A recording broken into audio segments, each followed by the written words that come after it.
welcome everyone to Teach Online TV. I'm really excited about our guest today because not only is she absolutely amazing at understanding online education and courses and building an online business and brand, but we've had the pleasure of meeting in person, and she's just a wonderful person and is really bright and can share a lot with you around creating your content, marketing your content, and building a wonderful brand and a wonderful audience. I think of all the people I've talked to, Dana, you've probably got a pretty amazing audience in terms of the things that bring them together and tie them together around you and around your message and around your brand. And that's something that all of us could do, I think, a better job at and always learn more from. So welcome, Dana Malstaff. Really excited to have you here today. Thank you for having me. You always say such nice things, Greg.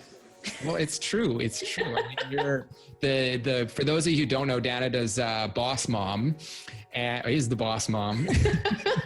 And I probably shouldn't explain your brand, but I'll try. Let's see. So you work with moms to help them with their business and family life so that they can have babies and be great to their children and to their family, but also be the boss and run their own business, right? Yes. Close? Yeah. The one level deeper to that, that's really the thing you said that connects us all, is that we're women that yearn to do more, yearn to start businesses, yearn to be in the community, to contribute. And we feel like maybe we're not good parents for wanting more. And it's a community of women that have band together that said, it's just as important for us to recognize that we need to look out into the world and not just look at our children, so that our children don't feel like they're the center of the world, but they see how far we see. And so they see how big the world can be in that space, and that it's not really our job to sacrifice our lives for our children, but to really show them what a good life lived looks like. Like that's what the group is. And we come together to help grow and nurture and raise our businesses and our families in that way. But I mean, that's the underlying part, is that we need to stop feeling bad about doing things that make us better people, more successful, more happier people, outside of just being a parent, because it's important for our children to see what that looks like. Awesome. See, I shouldn't have tried. Got it. That's hard. It's hard because you go, well, I hope moms, raise and nurture businesses, if you want to use our terminology. And then you're like, but really why people give a crap about hanging out with us is the nurturing part and the tools and the business stuff. But ultimately what we cry together about and what we feel vulnerable about and why we need other people is that other piece. And the other piece is the mindset piece that actually keeps us from being productive and growing our business. And that's usually for entrepreneurs in any space, whether it's course creation or product or service or anything that you're creating, that's the thing. It's us getting in our own way from our own way that we think, that keeps us from being productive. And the lack of productivity becomes a cycle of feeling like we're not good enough to actually be successful like other people, that keeps a lot of really amazing minds out of the ability to do things that are great. That's awesome. And I know from talking to the women in my life and even clients of ours that's definitely a struggle that is faced often, even from my wife, and she's got a very successful career, but I think she battles with these kind of thoughts all the time. All the time. And, so I'm gonna, I think she needs to watch some of your videos and well, I'm an extremely passionate person, so it feels like you might be listening when you listen to my podcast. Sometimes it feels like I might try to be a motivational speaker, because I just can't help myself. I get really worked up and I'm rocking around and moving as I'm recording. And yes, so if you want a burst of energy, I am 100% energy, unless my daughter doesn't sleep all night and then I'm exhausted and I don't. Yep, that's like our house too. Occasionally we get that she doesn't sleep all night, and neither do we. Cool. Awesome. Okay. So I did want to dive in and actually learn from you in addition, but I mean, I think we already have a little bit in that I think a lot of people take their brand that first level deep. They have a clear idea maybe of who they're talking to, and we talk about building a niche audience and having an understanding, but you've taken it that extra level, even in that short conversation there, to say that you actually even understand. I loved what you said. This is what we cry about. This is what we commiserate about. This is what we struggle with personally. And I think even if you're not putting it on your website as do you have this problem necessarily, or it is something that you can start to build into all of your language from your content otherwise. So it's amazing even just to have that understanding that is why people choose to band together around you. I call it your movement manifesto, trademark pending. It's that we recommend everybody creates one. Your movement manifesto are the things that I believe in blank, blank, blank. Like I want to live in a world with in blank, blank, blank. Like I want, I believe these things to be true, blank, blank, blank. What I hold is real to me is blank, blank, blank. So those things that you can fill in, that's like, hey, I like to wear pajamas, but I also like to wear a pair of heels. So I still remember that I'm a woman as well as a mom. Those are the things that it's like, I yearn to help and support just as much as I need to be supported. Those kinds of statements do become, not only is it the place where people go, oh yes, I get it. Like I want to be part of that thing outside of just your services and products, but it's the language that we use so that every time I'm talking to somebody, actually it was awesome. I was just at an event where a bunch of my girls, it just turns out, were at this space. And Pat Flynn got up and was talking about creating a podcast and everything. And he used a couple bits of phrasing because someone asked the parenting question and timing and time management. And like 4 or 5 girls came up to me afterwards and they were like, he was using Dana-isms. Like those are, and I know Pat Flynn, we have conversations. So it's like he's taking your stuff. And I was like, don't say it like it's bad. Say it like he's taking your stuff. Like that's awesome. Because when you're consistent about the way you talk, yeah, become your thing. They become your language. People recognize you for your language. So even when you're not selling your courses, selling your services, selling anything, they hear it and they think of you. And once you're on the top of them, and that's how ads work, right? Like it comes to the evening and you're like, I feel like pizza because I saw 5 pizza billboards and 6 pizza commercials or ads on my whatever, Amazon or wherever I was. Now I want pizza. I'm not quite sure why, but it's in my brain. And the odds of me ordering pizza are much greater. So you want to be in people's minds before you're even selling something to them. Knowing your words and making your words something that you're known for, that draw a certain kind of people, will help when you're actually launching products to use that terminology and you're out there, people using that terminology. So it's just easier to create buzz, easier to create excitement, to fill those funnels to help sell your products. Because let's be honest, I think creating the coursework and especially using Thinkific makes it super easy. It's not as hard to create the coursework. It's to get people to actually buy the coursework. It's the challenge, right? That's why marketing is like this elusive fig that is just out in the world that nobody actually, for the most part, understands. And you hire people to do marketing strategy, but the word is kind of like, what does that actually mean? Because it's hard. Getting, the nuances of people and getting them to buy your stuff is tough. Yes, definitely.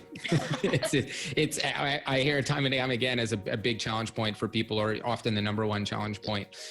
So we talked a little bit before we hopped on here about some of the other stuff that you do and things you can help people with, but I wanted to give people a chance. So if you are looking, we'll mention this again later, but if you are looking to find out more about Dana, check out boss-mom.com/learn, and you'll have some information that they can check out there to learn more about all the stuff that we talked about here today and a whole bunch more. So I definitely recommend checking that out, and lots that we can learn from her. And so we talked a little bit about that. Oh, and the other thing I was going to mention too is I know you'd done an interview with people here at Thinkific earlier this year for Women Entrepreneurs Online Summit. Mm-hmm. So a lot of the stuff you were talking about too around what was the manifesto? Movement manifesto, right? Yeah. Pending. So your movement manifesto, and I think you had sort of like a whole worksheet process to go through and around building your audience and that. So you talked through a lot of that in the Women Entrepreneurs Online Summit. So we'll make sure we include the ability for people to check that out. Oh, awesome. As well too. But we talked about earlier about having that the brainstorm up to working towards the process. Yeah. The whole process that you go through around nurturing your content. Can you fill us in a little bit on that? Yeah. So the reason that I came up with this process that I will share with you in just a moment is because what I find people do, I'd be curious to hear, Greg, if you get the same situation, but what I hear people do is they sit down to plan, right? And they go, okay, so I'm going to create an opt-in and then to get people on my list. And then I'm going to write some emails to those people and I'm going to go out and be on some podcasts and then I'm going to do a webinar and I'm going to sell a course. Okay. And then they start at the beginning with the opt-in, with the thing, with the trigger that gets people on your list. And they all think of them separately. Like it's all these separate things. So what happens is when they go to create their signature course or their signature program or even smaller courses, they look at the opt-in and they go, oh, I've been pulling these people into my list, or maybe they have something that hasn't been working at all. But it's really disjointed, and it's really hard to bring people down a path that's disjointed. So the easiest sort of visual that I can make is if you go to a water park, and it takes you 3 seconds to get down the slide that's perfectly straight, right? You hop on, it's exhilarating, it's really fast, it's amazing, and you're down at the bottom. What a ride. The one that's really leisurely goes, back and forth, side to side, and you get down to maybe 20 seconds. And then there's the one where they never finished making it. And you generally don't even get on the slide, right? Because the second you get up to the top and you're like, I don't have any idea where this is going, but I'm pretty sure I'm going to die by the end of it. You don't get on that one. And that's the same thing with the way we nurture our users through our content, but we never think that way. So I think people that know how the process works think that way. So what my recommendation is we start with the outline of your signature course. And here's the first caveat. If you have no idea what your signature course is going to be, then you need to talk to people and coach people individually so you can understand. If you've never done anything in your business to be an expert in that space, so you don't know what your thing is going to be, you need to go out and experience more in that space before you create the thing. So just know that not everybody is ready to create it right this second, but there are some really quick ways within a couple months you can get all that knowledge you need to know exactly what your course is going to be. So you sit down and you say, what's my outline going to be? What is it going to look like? And if you aren't sure, if you know all the content, you have a hard time not wanting to teach everything. Then there's just a couple decisions you need to make, which is, how big do I want this course to be?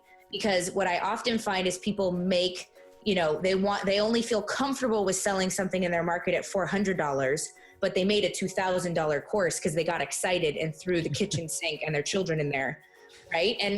And now all of a sudden they've got this thing that they're going to make a little bit about. They spent 6 months making. It's not really the same thing. The slide isn't a nice smooth ride. So you got to know how big the course is going to be, so that you can really look at how big do I want to make, like the content, how is that going to work? And then you take your ideas and you force yourself to pare it down. So you force yourself to say, here's all of the 25, 30 things I want to talk about. Now you force yourself to put them into categories. So there are no more than 4 to 6 groups. Then you take those 4 to 6 groups and you say, okay, what's the themes? Exactly how am I going to flow this through? And then you go out to your community and you say, hey, these are the main things that I'd really like to learn in this particular course I'm going to make. Which ones are the most powerful for you? Or is there one that I'm missing? And you require them to pick 1, 2, 3, or 4. And then you look at the people that are what I call super users. So you look at the people that say, oh, I like number 3. That's really important to me. Like, if you're going to teach people how to make wicker baskets, it's like that part where I'm weaving, and that's part 3. That's really important to me. I always mess up there. And they actually comment. You connect with 2 or 3 of those people and get them on a call and ask if you can walk them through your outline, through what you want to go through, so they can ask you questions. So you actually get some focus group like user interaction on your outline before you ever go, even go to your opt-in. And then the one more stage in your opt-in space is you then flip it around, and I want you to take the written kind of outline you have, and I want you to not look at it, and I want you to turn on a voice recorder, and you actually walk yourself through, or walk as if you're talking to somebody through what the outline is. And any space when you go back to listen to it where you had to stop for a moment to think about what was coming next, something's either missing or not in the right order. And so that simple process from after you've written down to just forcing yourself to talk through it helps you see where gaps are. And then it helps you see where maybe the flow isn't correct, because that's really important in coursework. So you now have an outline. You have a course outline. You haven't created any content. You haven't planned it out. You don't have a launch plan, anything like that. You just have content. After you've done that, now you have my permission to go and figure out what your opt-in is. And the best thing you do is when you look at the journey from beginning to end of your course, you say, the people that are going to come in and buy my content, where are they? right? So in the wicker basket world, they are people who are crafty, who also love baskets and, you know, all of those things. And then you go, great. Okay. So I'm going to teach them how to create wicker baskets. What's the thing? Where's the gap between them and where my course is? And that's where your opt-in lies. So is that they don't even feel like they could make a wicker basket maybe. And I'm literally just making all this up as I go along. Not the knowing what, not this process. Not the process, process. Yeah. The whole thing, I'm just making it up. So, you know, so you figure out what that gap is, which is, okay, the problem is they just don't feel like they can do it. So what I'm going to do is create an opt-in where they don't create a wicker basket. They create a wicker ring holder. Or they create a thing, something that's small, something that's easy. It's an easy win. Someone just described to me, I can't remember if it was Pat Flynn or some at this event that I recently was at, but it was Pat Flynn, where he said at the beginning of video games, it's a quick win. Yeah. You know, and I was like, that's so true. Give them that quick win. I equate it to dating because I think that's a more fun. I don't play video games, so we use it in software all the time. Yeah. Yeah. There's two things. From the game perspective, it's a quick win. From a dating perspective, it's your first date. So you want the quick win from the user habit creating sort of perspective. Oh, I can do that. That's easy. I could do more of that. For me, from the dating perspective, it's your first date, which means they want to have to see you again. So that's the quick win. And, oh, I liked this person. They're worth calling over the 10 other people on Facebook that are trying to call me right now. Right. You have to do two things. Give them a quick win and be memorable. Right. Right. And the movement manifesto we talked about is where you become memorable because you relate to them. You empathize with them. It says, I could hang out with you, or I could hang out with 100 other people that are making courses on wicker baskets, but I'm going to hang out with you because you get my jokes and we both love 80s music. Yeah. I like that about you. And you wear, you know, sweaters with reindeer on them. Yeah. And so once you have that, then you can say, okay, so my opt-in is the thing that sort of bridges the gap. It's that easy win. It's that small thing that is usually somewhere in your first module. Yeah. Right. It's somewhere in there. And then you can either have a space in the middle where you've got one extra little thing that upsells if you want a paid upsell. And that's just one part of your course. So for instance, I have a course on creating courses, you know, go figure. Yeah. And I have, basically the opt-in is create your outline, because for me, that should be the first part. And then the second upsell from that, which is like a $47 upsell, is how to price your course. Because for me, in the process of where am I bridging the gap, it's people are thinking, well, if I'm going to spend all this time, what's my return on investment? So if I can get them to price their course and understand how that looks, I can easily show them with that amount, here's how to calculate your return on investment on creating a course. Right. Now, would you like me to teach you how to create a course? Go figure, I've got this course that you can buy. You know, so it flows really nicely. Yes. And if you start at the beginning, you don't get that. So it's outline, test your outline, go back to your opt-in, figure out the opt-in by bridging the gap. And then if there's a space in the middle where you want to have something smaller. And then the same thing if you're doing like a webinar tactic. The webinar is usually the high level components, these sort of, not the how, but the why and what of what you're doing is in the webinar. And then and then that helps sell into the actual course. So it's a beautiful, sleek 3-second slide that at the end, people are like, that was amazing. Oh, let's do it again. You know, that's what you want. And that's the strategy. Okay. Awesome. And so I'm loving the video game analogy, both because I grew up playing a few video games. I've studied the gamification side of things, both from an e-learning software perspective, but even from just a general software design perspective. There's a lot of these principles you can use in creating it, but I've never really applied it or thought about it in terms of essentially marketing or nurturing your leads or nurturing people along through your content. So I'm curious, some of the principles I've seen applied there, it sounds like they apply here. Does that mean, so one of the things in video games is the concept of flow and being in the state of that Zen state where you're able to achieve things. They're a little bit challenging, but you're able to achieve each one along the way.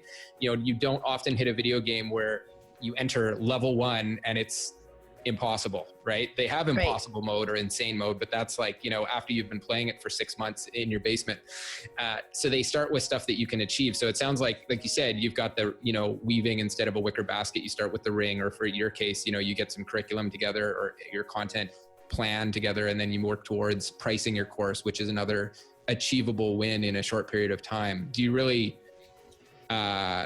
focus on that throughout the whole funnel and getting people in, making sure everything that is really, really achievable? Do you ever run into issues with that where where they bump up against stuff that isn't, where they can't move past it? Like, I guess what I'm getting at is I have seen some of these funnels where it seems like you're just getting a checklist or some information, but you're not actually getting to do anything through that funnel. So the typical opt-in, you get a PDF checklist with some information, you give me your email. Great, now I've got your email and I'll go market to you, but you didn't actually accomplish anything or get a win.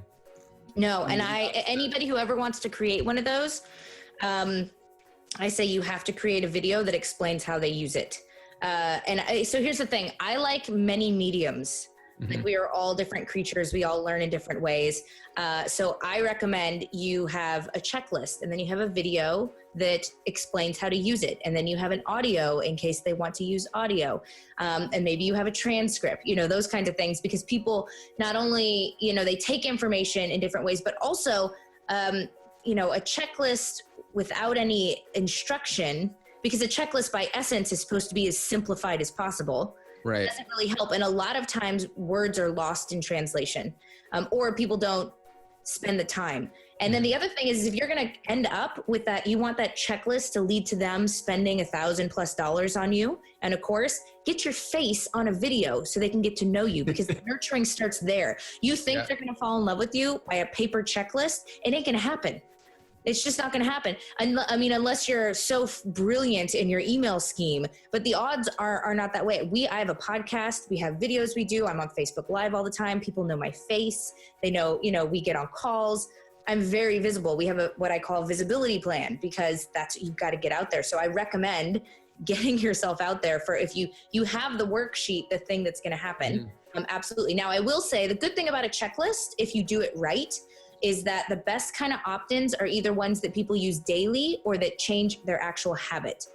So for instance, our opt-in that teaches them how to use Trello the way I use Trello, it transforms the way they use their business. Like, every single day they're in Trello, they're going, oh my gosh, Dana, thank you for teaching me this. I run my business differently because of you. I can't believe you gave it away to me for free. And all I did was create videos on the back end of being like, here's me using it. This is how I use it.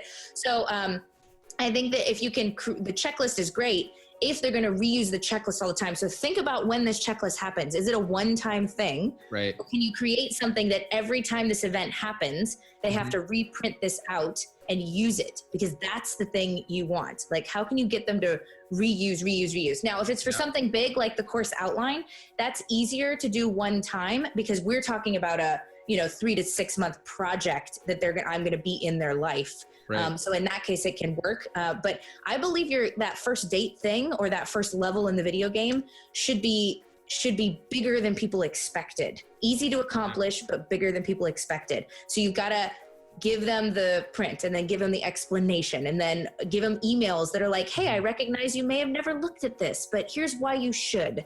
Those kinds of things. So that ultimately at the end, you have a more percentage of people that not only got your thing, read your thing, know more about you, but also succeeded in that thing. And that's where that real nurturing starts to happen. Let me rephrase it this way. That's when they're really open to being nurtured. Right. Yeah. And I think, to be honest, I think a lot of people miss that completely. And I'll be honest, I have for sure. In that sometimes we end up thinking about, what's it going to take to get the email? How many emails can I get? Let's track my conversion, and not worry so much about what is in that thing that you're giving them. I've even seen some where, we've all seen it, where the title of the opt-in or the download or the checklist is even misleading to what you actually end up getting, or what you end up getting is useless, but they've got your email. And then I guess the mentality is, well, don't worry, we got the email. We'll sell them in the email funnel and on the webinar, or however we're going to do that. At least we got the email. Let's not worry so much about what's actually in the opt-in. And you're right. It is your opportunity to kind of wow them and give them something unexpected there. Yeah, I think so. This is it. You could absolutely sell that way. People do. People make a lot of money that way. They also probably have money to invest. They have teams to do those things. And maybe they have multiple different products going on. If you're really looking to build a community, and I think that's really what you want to do. That's why I talk about, a lot of the talks that I do is about the movement rather than just the business, is because it creates loyalty. so that, like Apple every 3 days comes out with a new version of whatever they were doing, but the really loyal people continue to buy it, and they buy the new one, and they upgrade, and they go, and they're loyal because of the way that they've created this movement, this brand about the type of person that you are when you own a Mac. Right. And they have to stay true to that, because at some point, if they stop being true to that, people will start to catch on and the loyalty would die off. So it is an ongoing thing you have to do to continually make sure and assess as you grow as a business. Am I being true to my community? Am I building it in the right way? And that's when businesses that are larger businesses, they start to bring, they've had 50 employees, and that you may be going through this right now. You have 50 employees, then you have 100 employees, then you have 200 employees, and you bring a consultant in to sit down with some of your users and your team and some of your board to talk about what's the future of our culture. Like, what does that look like? And this used to be where my business was, like back in corporate. I used to do culture, facilitation, that kind of thing. And one of the things you do is you find out, like, where does everybody see the culture going? What are you scared about happening when you start to get big? How is this going to grow and continue to keep the essence of what you believe your brand to be? And even solopreneurs have to do that so that you can make sure that the voice you're using now, as things start to become successful for you, and you make that amazing course in Thinkific and everybody buys it, and now you've got all this money, what's your brand going to be? How are you going to talk to people? Because the loyalty is the most important part, because those are the people that buy your thing every time, or they hear something about you, whether you're featured somewhere or it's something you're selling, and they share it to everybody they know. Those are the people that when somebody's stealing your stuff, they tell you. Those are the people, it's your tribe, and it's your tribe in the sense that you've got like scouts out and about, just making sure that the world knows about you. And you can't buy that, but you can foster it if you can create really good culture within your organization just by the brand you have, even if you're only one person. Awesome. Yes. I told you I get very passionate about these things. Yeah. We try to do that, definitely. And it's surprising. It does happen, and it can be an amazing thing when it does. I've had people send me little cutouts of conversations going on in other private Facebook groups that I'm not a part of, showing me how people are jumping in and saying nice things about us. And I've seen it done for you too. Yeah. And it's important to remember that, because sometimes we forget especially like course creation, right? We get into the thick of the creation. And so we don't step back and start to think about, how are the users going to use it? Mm-hmm. Like, what's their experience going to be? Like, how are they going to feel about it? What are they going to talk about? How is it going to work for them? Mm-hmm. And I think when we take a step back from that creation process and ask people who would actually use it, that's why people do betas. Yeah.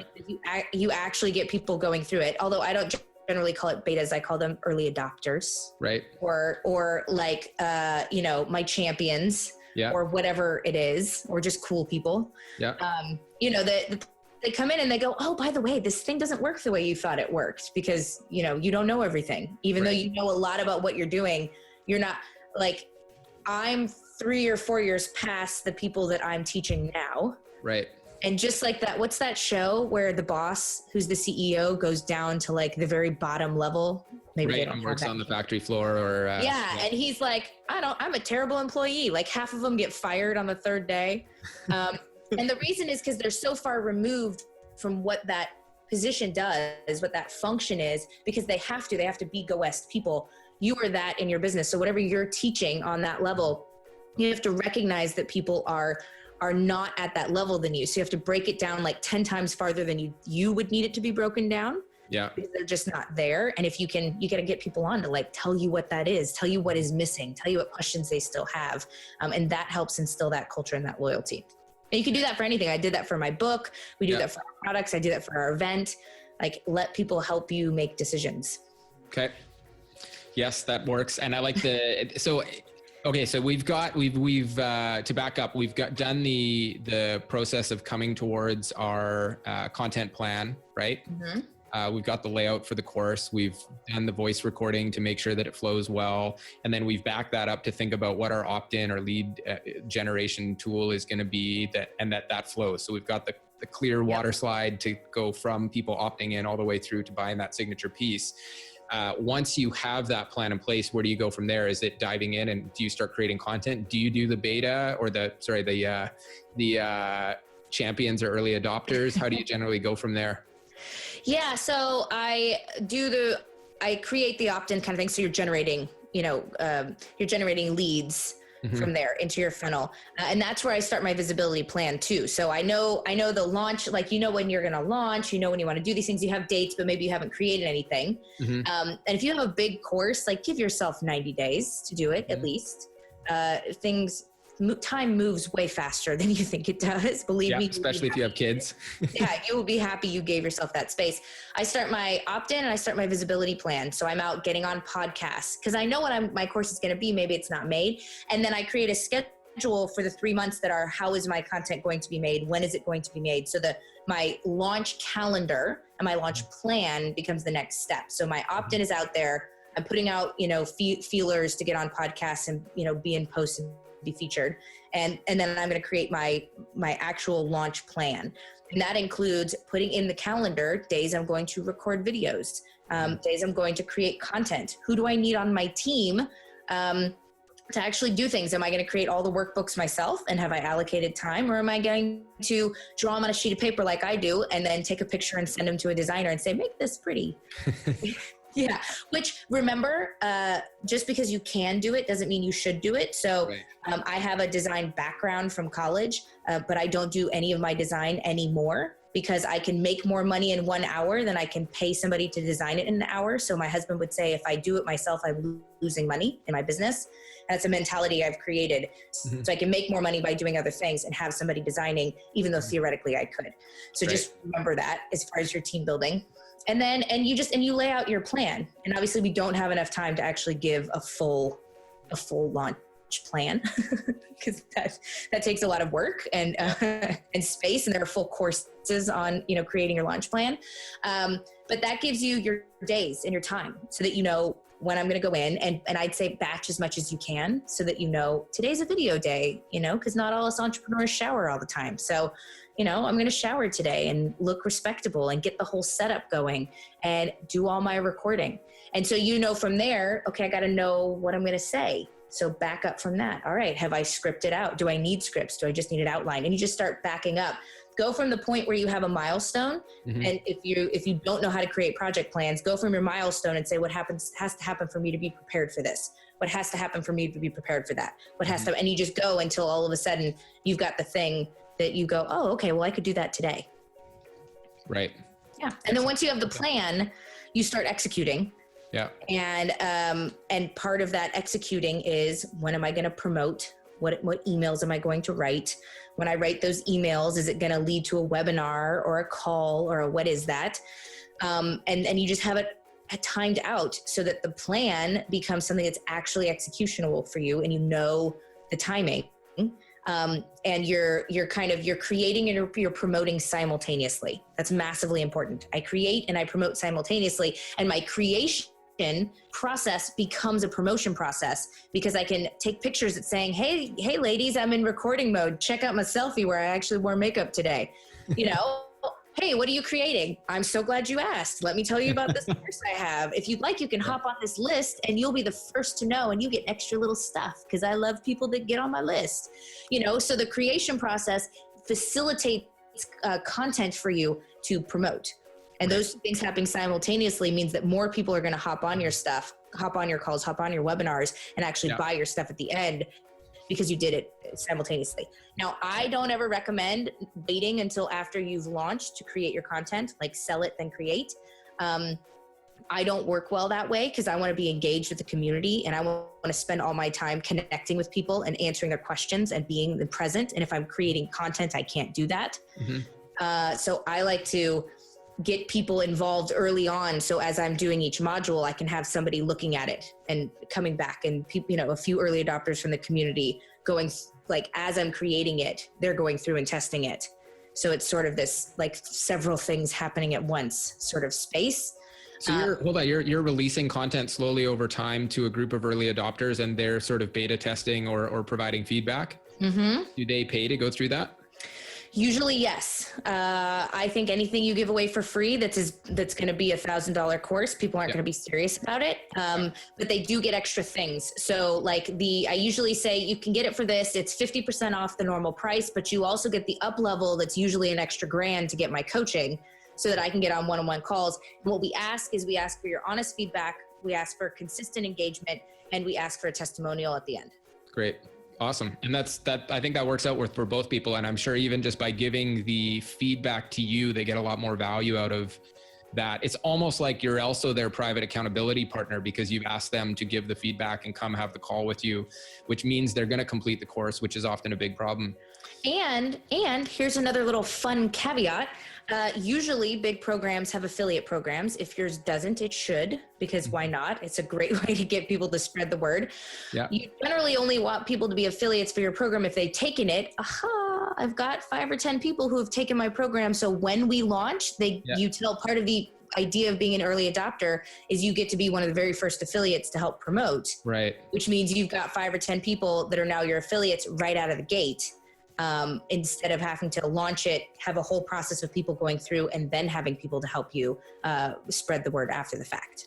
Excellent. So it's a win-win for everybody. Great. I love the process. It's good. So we'll just let people know as well that if you want to find out more about Dana's process, you can check that out at boss-mom.com/learn.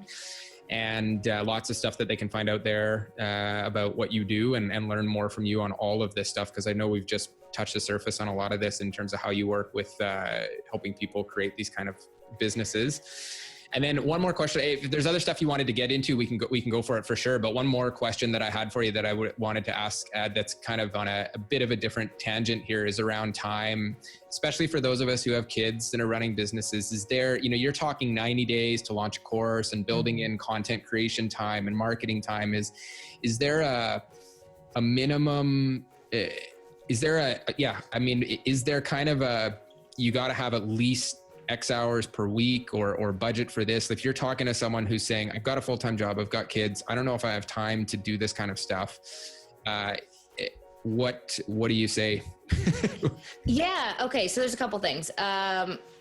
If you want to launch a course in 90 days, you need at least 8 hours a week if you are focused and efficient. Mm-hmm. If you know you're not focused and efficient, you probably need double that.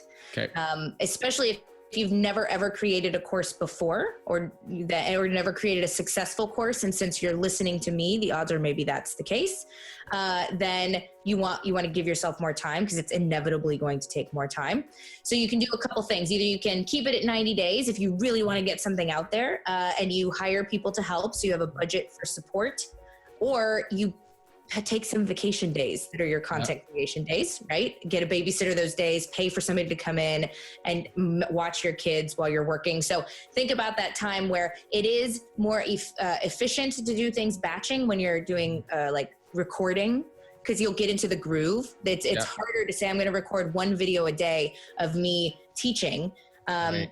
Because not that you can't, but I do think you get into the movement, the momentum of it, and you'll do it faster if you batch it. It'll be slower in the first hour, faster in the second, faster in the third, faster in the fourth. So I would say build that in, build into your budget, having someone babysit, taking vacation days, whatever that looks like. And if you can't, make it a 6-month thing, make it a 4-month thing, make it a 5-month thing. Like, look, honestly, that's why I like the idea of creating the plan, is you want to look at what's actually going to work with you and be honest about it. And that's okay. Like 6 months goes by really fast, fast. The end of the year will come whether you do it or not. And it's just a question of whether you'll have a new product and business launched or not. And, yes. Yes. Now, the one thing I do recommend that's, seems like it might be out in far left field, but it'll make sense in a second, is when you're recording content, I recommend that in your content, you do not say what module it is, and you do not say what the course is, and you do not reference previous or future content. And the reason I say that is because inevitably, when you record something, you're going to decide you don't want it to be module 5, you want it to be in module 6, or, oh my gosh, wouldn't that be the best opt-in ever? I didn't realize it. Holy crap, I can't use it or move it. I have to re-record because I talked about the previous, lesson in this one. Or, hey, I want to rebrand and rename it. Oh my goodness, I did this once. And I said the name of the course in every video. You basically have to, if you want to rebrand, you got to remake the whole entire thing. So what you do is you can have intro and outro videos that are super short to intro and outro modules, and you can change those out anytime you want. So if you're going to rebrand or move things around, you don't have to change those, or they're a really quick re-record. But you almost want each of your things to be completely standalone so that the order makes sense because you flowed them through that way. But if you pulled it out, it could be its own separate thing. Yeah, I recommend that absolutely, because you will re-record less and be able to leverage and multitask your content more if you do that. And I learned that one the hard way.